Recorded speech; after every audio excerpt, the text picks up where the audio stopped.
નમસ્કાર દર્શક મિત્રો, જીટીપીએલની ગુજરાતી ચેનલના સર્જક સાથે સંવાદ કાર્યક્રમમાં આપ સૌનું હાર્દિક સ્વાગત છે. દર્શક મિત્રો, સર્જક સાથે સંવાદમાં આજે આપણે હિન્દી સાહિત્યના અગ્રણી કવિ સાથે વાત કરવાની છે. અશ્વિની પાંડેજી મૂળ ઉત્તર પ્રદેશ અમેઠી વિસ્તાર, પણ વર્ષોથી 3 પેઢીથી તેઓ પોતે અહીં વસવાટ કરી રહ્યા છે ગુજરાતમાં, ચાંદખેડામાં. અને એમની પણ 3 પેઢી થઈ છે. એમની દીકરીની દીકરો પણ, એટલે એમના પણ સંતાનો અહીં જન્મી ચૂક્યા છે ગુજરાતમાં. અને ગુજરાતના શ્વાસ લે છે. આખો ભારત એક છે. ભારત માતાના આપણે સૌ સંતાનો છીએ. પણ ઉત્તર પ્રદેશની સુગંધ તેઓ ગુજરાતમાં લાવીને પાછા અહીં સુગંધમય વાતાવરણ ઊભું કરી રહ્યા છે. મૂળ તો શિક્ષણના વ્યવસાય સાથે સંકળાયેલા છે આ જીવ. જીટીપીએલ પરિવાર સાથે અને આપ જીટીપીએલ પરિવાર વતી અને આપ સૌ દર્શક મિત્રો વતી એમનું સ્વાગત કરવું છે. નમસ્કાર સાહેબ. નમસ્કાર. અશ્વિન પાંડેજી, આમ તો મૂળ એટલા માટે તો વાત કરવાની કે આપ મૂળ ઉત્તર પ્રદેશના છો, અમેઠીના, ત્યાં જન્મ આપનો, ગુજરાતમાં વર્ષોથી રહો છો. તો આ બધી જ આપના દાદા અહીં ટેક્સટાઇલમાં મિલ સાથે જોડાયેલા હતા અને એ રીતે આપને આવવાનું થયું, અહીંયા આપનું શિક્ષણ થયું, આપે અહીંયા વ્યવસાયિક પ્રવૃત્તિ, શિક્ષણના વ્યવસાય સાથે સંકળાયા, કદાચ નિવૃત્તિ પણ, અને પછી અત્યારે ગુજરાતમાં આનંદ લઈ રહ્યા છો સાહિત્ય સાથે જોડાઈને. તો આ બધી જ વાતો આપના મોઢે સાંભળવી છે. આપના સ્મરણો ક્યાંથી, આપના અમેઠીથી લઈને ગુજરાતના આપની કર્મભૂમિ, કઈ રીતે આપ ગુજરાત આવો છો, કઈ રીતે આપનું શિક્ષણ થાય છે, કઈ રીતે સાહિત્ય સાથે પ્રેમ થાય છે. પંડ્યા સાહેબ, હું 1964માં એટલે 5મા ધોરણમાં ભણતો હતો. એ વખતે મારા દાદાજી અહીંયા મિલ વર્કર તરીકે કામ કરતા હતા અને અહીંયા આવ્યો હતો રહેવા માટે. તો એ વખતે આર્થિક સ્થિતિ બહુ સારી ન હતી અને દાદાજી બધું ગામનું પણ સંભાળતા હતા અને અહીંયા પણ જોતા હતા. ત્યારે કાલુપુર પુલ નીચે સરસપુરમાં અમે રહેતા હતા એક ચાલીમાં, અને ત્યાંથી રાજસ્થાન હિન્દી હાઈસ્કૂલ જે છે અત્યારે શાહીબાગમાં, ત્યાં અમે લોકો ચાલીને જતો હતો ભણવા માટે. ત્યાંથી SSC કરી, એમાં ડિસ્ટિંક્શન માર્ક્સ હતા મારા. પછી હિન્દી મીડિયમથી ઇંગ્લિશ મીડિયમમાં ગયો અને BSc ફિઝિક્સથી કમ્પ્લીટ કર્યું. એ વખતે મારા કાકાનો વિચાર હતો કે હું વકીલાત કરું, એટલે મેં 3 વર્ષ LLBના પૂરા કર્યા. પણ એ સમય સંજોગને લીધે એ જે સંસ્થામાંથી હું રિટાયર થયો છું, ત્યાં જ એક જગ્યા હતી પ્રાઇમરી સેક્શનમાં, ત્યાં મને બોલાવવામાં આવ્યું કે થોડા દિવસ સંભાળો અને પછી કોર્ટ પર જજો. એમાં હું ગયો. પછી મને આમાં ઇન્ટરેસ્ટ આવી ગયો. ત્યારે ત્યાંના સંચાલકે કહ્યું કે તમારે આમાં રહેવું હોય તો પછી B.Ed કરવું પડે. અને 1979માં મેં B.Ed કર્યું. ત્યાં જો પછી હાઈસ્કૂલ, હાયર સેકન્ડરીમાં થયો. અને 1986માં દ્વિતીય આચાર્ય તરીકે ત્યાં મારી નિયુક્તિ થઈ. એ પછી છેલ્લે હું પ્રિન્સિપલ પદથી 2012માં રિટાયર થયો છું. એ વખતે 1989 અને 90ની વાત હશે. હું તો સાયન્સનો વિદ્યાર્થી, ફિઝિક્સ અને મેથેમેટિક્સ ભણાવતો હતો. પણ સત્સંગનો પ્રભાવ અથવા મા સરસ્વતીની કૃપા કહેવાય. કેવો સત્સંગ થયો કે મને એક કવિ મિત્ર મળ્યા કે તમે આવું લખો છો અને આગળ લખવાનું રાખો, તમારામાં કંઈક કવિતાના બીજ છે. એ હતા ડૉક્ટર કિશોર કાબરા અને શ્રી રામચેત વર્મા. મેં ખાલી મજાકમાં શરૂઆત કરી અને ત્યારથી 2-3 વર્ષમાં તો મારી એક ગઝલની એક આખી પુસ્તક પ્રકાશિત થઈ ગઈ, જે હિન્દી સાહિત્ય અકાદમી દ્વારા પુરસ્કૃત પણ થઈ છે. અને 1993-94માં દ્વિતીય પુરસ્કાર આખા ગુજરાતમાં એને મળ્યો છે. એ પછી દોહામાં પણ હું લખતો હતો. 2001માં દોહા સંકલન 707 દોહા છે આમાં, અને એને પણ ખૂંટી લટકી ધૂપ એનું શીર્ષક છે, એને પણ પુરસ્કાર મળ્યું છે અને સાહિત્ય અકાદમીના અનુદાનથી એ છપાયેલી છે. 2013માં ગીત અને ગઝલ આ 2 વિધાઓ ઉપર જે સંકલિત પુસ્તક છે એ શાખ મધુમાસ, આ 3જી પુસ્તક મારી પ્રકાશિત થઈ છે. એ પછી પણ અત્યારે 4થી પુસ્તક પણ તૈયાર છે પ્રકાશનમાં જવા માટે. તો આ મારી કાવ્ય યાત્રા રહી, સાહિત્ય યાત્રા રહી છે. તો કુદરતની ઈચ્છા જ હું માનું છું કે હું સાયન્સનો વિદ્યાર્થી રહ્યો અને આ સાહિત્ય ક્ષેત્રમાં આવ્યો, કલાના ક્ષેત્રમાં આવ્યો. એ મારું સૌભાગ્ય કહેવાય. વાહ. તો કુલ કેટલા પુસ્તકો પ્રગટ થયા સર આપના? મારા વ્યક્તિગત 3 પુસ્તકો પ્રકાશિત થયા છે, અત્યારે ચોથી પ્રકાશિત થવાની તૈયારીમાં છે તૈયારીમાં છે અને એક સંપાદન છે. અને સંકલનોમાં તો ઘણા બધા પ્રકાશિત થઈ છે. હાજી હાજી. લગભગ 15 થી 20 પુસ્તકોમાં સહયોગી સંકલનમાં મારી રચનાઓ આવેલી છે. વાહ વાહ. અશ્વિનીજી, બીજો પ્રશ્ન એ કરવો છે કે પાંડેજી જ્યારે આ સાહિત્યનું કામ કરતા હોય, શિક્ષણનો વ્યવસાય જોડે હોય, તો પરિવારમાં કોણ કોણ છે અને પરિવારનો સહયોગ કેવો રહે છે? પરિવારમાં મારી 2 દીકરીઓ છે અને 2 દીકરાઓ છે. આમાં 3 તો હવે પરિણીત થઈ ગયા છે અને મારી ત્રીજી પેઢી પણ અત્યારે 12મા ધોરણમાં ભણે છે. વાહ વાહ. તો લગભગ એમાંથી 3 તો શિક્ષક લાઈનમાં જ છે, ટીચિંગ લાઈનમાં જ છે. હાજી હાજી હાજી. 2 દીકરીઓ જે ટીચિંગ લાઈનમાં છે અને 1 છોકરો પણ છે. અને પુત્રવધુ પણ એક પ્રાઇમરી સ્કૂલમાં જાય છે. અને 1 છોકરો છે એ MBA કરીને MSc કરીને અત્યારે બેંગ્લોરમાં છે. હાજી હાજી. અચ્છા, પરિવારનો સહયોગ કેવો રહે આપ જ્યારે સાહિત્ય? પરિવારનો સહયોગ રહે છે. એમને એક તો પ્રસન્નતા થાય છે કે ક્યાંથી હું ક્યાં પહોંચી ગયો. હું તો એમાં ટ્યુશન ભણાવતો હતો અને ફિઝિક્સ અને મેથેમેટિક્સ ભણાવતો હતો, સ્કૂલમાં હતો. હવે આ કવિતાના ક્ષેત્રમાં આ રીતે જોઈએ છે તો આ લોકોને ખૂબ ખુશી થાય છે અને પ્રોત્સાહન બી આપે છે. અત્યારે રહેવાનું ચાંદખેડામાં? ચાંદખેડામાં છે. હાજી હાજી. ત્યાં પોતાનું મકાન? હા, પોતાનું મકાન છે. હાજી હાજી. અશ્વિનીજી, બીજો પ્રશ્ન એ થાય કે આપને પુસ્તકોને એવોર્ડ કેટલા મળ્યા છે અને વ્યક્તિગત એવોર્ડ આપને કેટલા? વ્યક્તિગત તો હવે એટલે એકદમ જવાર ઉપર કે સમાજ દ્વારા મારે બ્રાહ્મણ સમાજ, સરયુપારી બ્રાહ્મણ સમાજ તરફથી સમાજ ગૌરવનો પુરસ્કાર મળ્યો છે. અને અમારા ચાંદખેડામાં જે લોકલ અખબારો છે એ લોકોએ ચાંદખેડા રત્ન તરીકે પણ સન્માનિત કર્યા છે. અને બીજી સંસ્થાઓ છે લખનઉ દ્વારા, મધ્યપ્રદેશ દ્વારા, મથુરા દ્વારા, એમાં ગીત સ્પર્ધાઓમાં એ રીતે પણ મને સર્ટિફિકેટ પુરસ્કાર મળ્યા છે એમાં. અને સાહિત્ય અકાદમી ગુજરાત સરકાર દ્વારા આ 3 પુસ્તકોમાં એકમાં તો અનુદાન મળ્યું છે અને 2 પુસ્તકોમાં દ્વિતીય પુરસ્કાર આખા ગુજરાતમાં મારી ચોપડીઓને મળ્યું છે. બહુ સરસ, અભિનંદન સર. धन्यवाद. તમારી आपकी कुछ कविताएं, आपके कुछ दोहे आपके मुंह से दर्शकों को सुनाइए आप.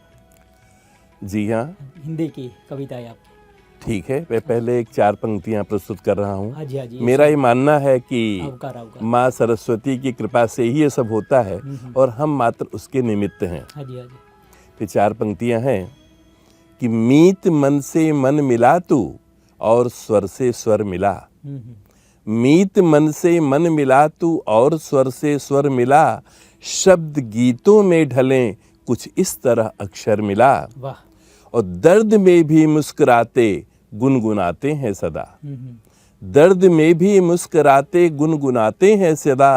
भाग्यशाली हैं जिन्हें माँ शारदे का वर मिला. भाग्यशाली हैं जिन्हें माँ शारदे का वर मिला. और कुछ दोहे प्रस्तुत हैं. इरशाद इरशाद. कि मीरा तुलसी सूर हो या रहीम रस खान. मीरा तुलसी सूर हो या रहीम रस खान.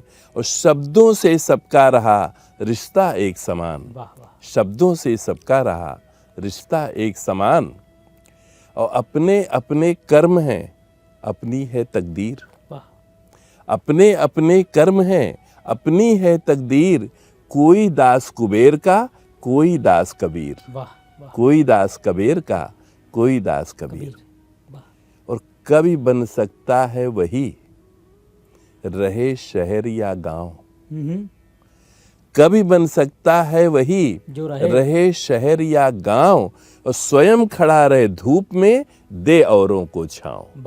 स्वयं खड़ा रहे धूप में दे औरों को छांव. दर्पण सच ही बोलता भले न डालो तोड़. दर्पण सच ही बोलता भले न डालो तोड़. और टूट टूट कर एक सच बनता लाख करोड़. टूट टूट कर एक सच बनता लाख करोड़. और एक दोहा, कल का कल होता नहीं और कल का कल है आज. बीते हुए कल और जो आने वाला है. कल का कल होता नहीं और कल का कल है आज. और जो जीता है आज को वो जीता है आज. जो जीता है आज को वो जीता है आज. जो कटने से डर गई उड़ी नहीं आकाश, जो कटने से डर गई, जो कटने से डर गई, उड़ी उड़ी नहीं आकाश, उस पतंग का पवन ने लिखा नहीं इतिहास। क्या बात है, बहुत उस अच्छे। पतंग का पवन ने लिखा नहीं इतिहास। बहुत अच्छे। और 2-3 दोहे जो जीवन के ऊपर हैं, जो मेरे बहुत प्रिय हैं। बहुत इरशाद साहब। क्षण भंगुर कहते जिसे है प्रभु का वरदान, क्षण भंगुर कहते जिसे है प्रभु का वरदान, और जीवन जीने की कला यदि सीखे इंसान, जीवन जीने की कला यदि सीखे इंसान। निखरो फूलों की तरह, बिखरो गंध समान, निखरो फूलों की तरह, बिखरो गंध समान, और 2 पल की है जिंदगी, जीकर दो सम्मान। 2 पल की है जिंदगी, जीकर दो सम्मान। और जीवन है यदि गीत तो भर इसमें संगीत। बहुत अच्छे, बहुत अच्छे। जीवन है यदि गीत तो भर इसमें संगीत, और अगर संग्राम तो लड़कर इसको जीत। और अगर संग्राम तो लड़कर इसको जीत। बहुत अच्छे, बहुत अच्छे। ये बड़ा प्यारा दोहा है ये। प्यारा प्यारा प्यारा, और उसकी संदेश भी उतना गहरा है। अब जैसा कि आपने शुरू में पूछा था कि गुजरात में मेरे मतलब 80% जिंदगी जो है गुजरात में बीती है। बिल्कुल। तो गुजरात से मुझे बहुत ही लगाव है। हाँ जी। और गुजरात के प्रति मेरी और मेरे जैसे अनेक लोगों के मन में क्या भावनाएं होती हैं, हाँ वो मैं व्यक्त करना चाहता हूँ कुछ पंक्तियों से। कि जीना हमें सिखाती गुजरात की हवाएं, जीना हमें सिखाती गुजरात की हवाएं, पल पल को गुनगुनाती गुजरात की हवाएं। उत्तर हो या कि दक्षिण, पूरब हो या कि पश्चिम, उत्तर हो या कि दक्षिण, पूरब हो या कि पश्चिम, सबको गले लगाती गुजरात की हवाएं। जीना हमें सिखाती गुजरात की हवाएं। जो वक्त के थपेड़ों से डाल छोड़ बैठे, किन्हीं मजबूरियों में लोग आए होंगे कहीं से कहीं रोजी रोटी के लिए। जो वक्त के थपेड़ों से डाल छोड़ बैठे, वे फूल भी खिलाती गुजरात की हवाएं। 2-4 दिन की खातिर जब दूर इनसे जाते, 2-4 दिन की खातिर गर दूर इनसे जाते, सपनों में आ बुलाती गुजरात की हवाएं। बहुत अच्छे, बहुत अच्छे। और जब याद में वतन की बेचैन हो उठे मन, जब याद में वतन की बेचैन हो उठे मन, आ लोरियां सुनाती गुजरात की हवाएं। बहुत अच्छे, बहुत अच्छे, बहुत अच्छे। है धन्य धरा जिसके दामन को चूमती है धन्य धरा जिसके दामन को चूमती ये, सोना इसे बनाती गुजरात की हवाएं। इनसे हमें मोहब्बत, हमसे इन्हें मोहब्बत, इनसे हमें मोहब्बत, हमसे इन्हें मोहब्बत, मन को बहुत सुहाती गुजरात की हवाएं। जीना हमें सिखाती गुजरात की हवाएं। लोरियों वाला पल पल को गुनगुनाएं, लोरिया सुनाती वाला दोबारा पढ़ दीजिए। जब याद में वतन की बेचैन हो उठे मन, जब याद में वतन की बेचैन हो उठे मन, आ लोरियां सुनाती गुजरात की हवाएं। जीना हमें सिखाती गुजरात की हवाएं। हमारे कवि कांत का भी एक अच्छा है, ओ हिंद देव भूमि संतान सौ तमारा, મળીએ કરીને વંદન સંતાન સૌ તમારા। આપણે બધા હિન્દ દેવ ભૂમિના સંતાન છે, પણ ગુજરાતે બધાને આપ્યું છે, બધાને સ્વીકાર કર્યો છે, પોતાનામાં સમાવ્યા છે। इसीलिए तो मैंने कहा उत्तर हो या दक्षिण, हिंदुस्तान का कोई कोना नहीं है जहाँ के लोग यहाँ नहीं मिल जाएंगे। बिल्कुल सही बात। यहाँ पर अश्विनी जी, यहाँ पर रह के भी आप कुछ साहित्यिक संस्थाएं चलाते हैं हिंदी की, उसकी थोड़ी बातें करें। हाँ, ये साहित्यालोक नाम की संस्था, ये 1967 में इसकी स्थापना हुई है। और मैं इसमें 1989 में जुड़ा, जब पहली बार माँ सरस्वती कृपा से साहित्य से प्रेम हुआ, सर्जन से प्रेम हुआ। और पिछले लगभग 12 वर्ष से इस समय इसका अध्यक्ष हूँ मैं। और इसके लगभग 8 सहयोगी काव्य संकलन छप चुके हैं। यानी गुजरात के जो हिंदी कवि हैं उनकी प्रतिनिधि रचनाओं के संकलन जो धीमान जी ने भी आपके सामने प्रस्तुत किए थे, वो यहाँ पर प्रकाशित किए गए हैं। ऐतिहासिक कार्य हुआ है। और प्रतिमास एक काव्य गोष्ठी अलग अलग विस्तारों में कवियों की अनुग्रह से ही होती रहती है। ये हमारी मूलभूत प्रक्रिया है, जिससे कविता की एक प्रयोगशाला भी चलती रहती है, कविता की पाठशाला भी चलती रहती है, एक दूसरे से मिलते हैं और भावनाओं से जुड़ने का मन होता है, बढ़ते जाते हैं। अश्विनी जी, आज के सर्जकों को आपका संदेश, आज के नए कवि हो, नए साहित्यकार हो, आप तो बहुत सालों से लिख रहे हो, आज का डिजिटल ज़माना है मोबाइल का, तो सर्जक को आपका अनुभव का संदेश दिए। देखिए, अनुभव मुझे ये है कि वैसे तो हम शास्त्रों में अपने पढ़ते आए हैं, भर्तृहरि ने कहा था कि संगीत साहित्य कला से विहीन व्यक्ति वो पशु के समान होता है। तो वास्तव में ये जो सर्जन की प्रक्रिया है हमको मनुष्य बनाती है। और हमारे भूतपूर्व राष्ट्रपति डॉक्टर राधाकृष्णन ने कहा था कि साहित्य या कोई भी कला अगर आप में है, अगर आप उसमें लगे हुए हैं तो हम हमेशा आपको आनंद देगी, आपको हमेशा प्रसन्नता देगी, इसमें कभी थकान नहीं लगेगी, कभी आपको दुख नहीं होने वाला है। लेकिन आपकी कला लोक भोग्य होनी चाहिए, जनहित में हमारे कार्य होने चाहिए, ये वास्तव में उसकी मूल भावना है। और कवि जो होता है या साहित्यकार जो होता है वो एक प्रांत का, एक देश का नागरिक नहीं होता है, ये पूरे विश्व का नागरिक होता है। सही बात है। वो इसलिए सर्जक को चाहिए कि हमारी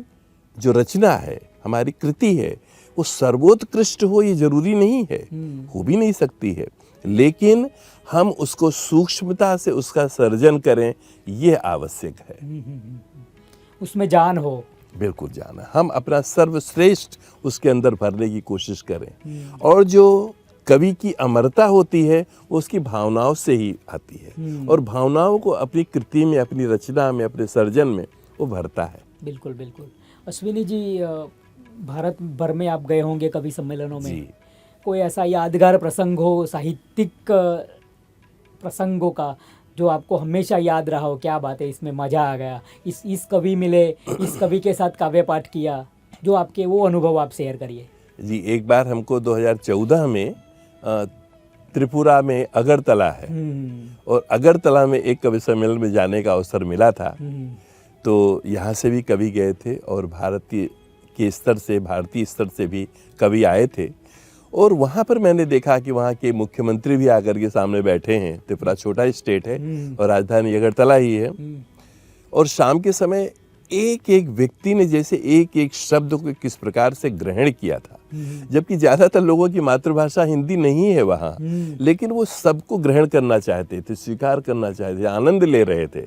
और 3 घंटे तक जिस तरह से कार्यक्रम चलता रहा वो मेरे लिए अविस्मरणीय रहा। पांडे जी, सुना है कि आपकी बेटी की रचना बहुत शानदार है, और हम भी सुनना चाहते हैं, दर्शक मित्रों को भी सुनाना चाहते हैं, तो कृपा करके वो आप बेटी की रचना पढ़िए, बोलिए। हमारी सरकार भी चाहती है कि बेटी बचाओ, बेटी पढ़ाओ, बेटी को आगे बढ़ाओ, और बेटी को आगे बढ़ाने में ही पूरे समाज का, पूरे राष्ट्र का उद्धार है।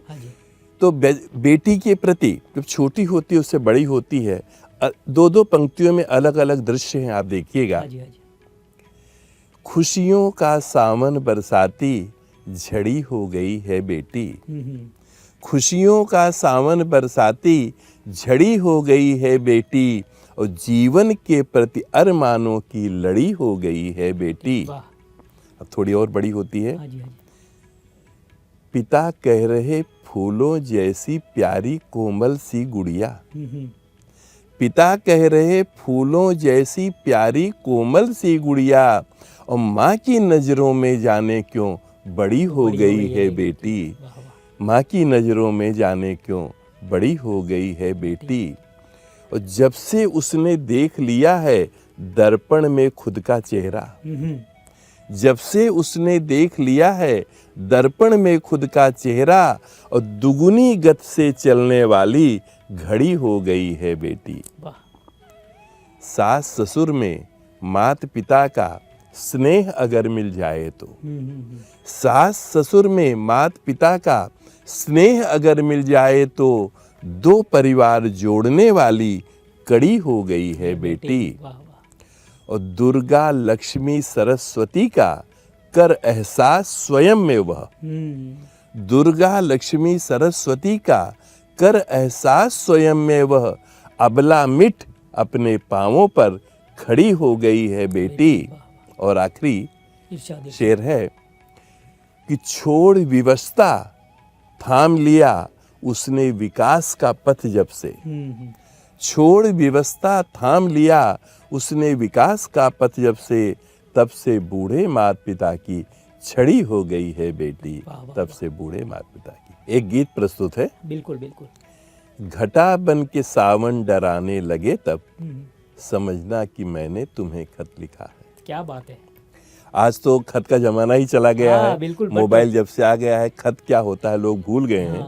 फिर भी तो कवि किस तरह से खत लिख रहा है ये दर्शाना चाहता है। जो एससी के जमाने के हैं उनको तो मालूम है, जो पैदा हुए हैं वो 90 तक पैदा हुए उनको मालूम है खत की बात। घटा बन के सावन डराने लगे तब समझना कि मैंने तुम्हें खत लिखा है।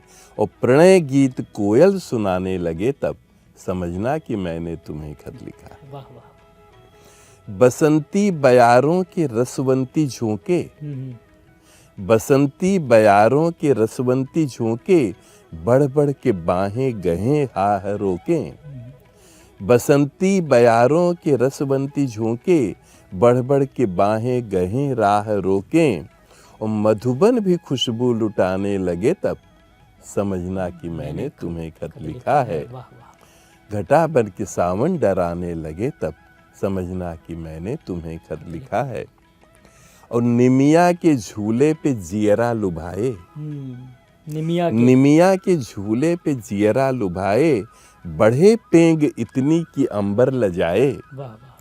निमिया के झूले पे जियरा लुभाए बढ़े पेंग इतनी कि अंबर लजाए।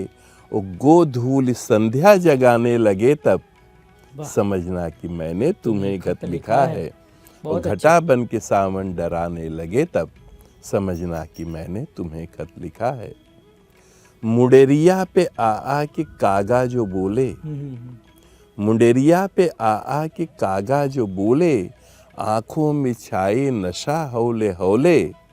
कोई याद बीती याद आने लगे तक, कोई बात भूली हुई याद आए। समझना कि मैंने तुम्हें खत लिखा है। बहुत अच्छे। और गांव में आप देखे होंगे कि बांसों की झुरमुट होता है पूरा, तो उसमें गर्मी के महीने में जो हवा चलती है धीरे धीरे तो एक प्रकार का संगीत निकलता है। हाँ जी हाँ जी हाँ जी।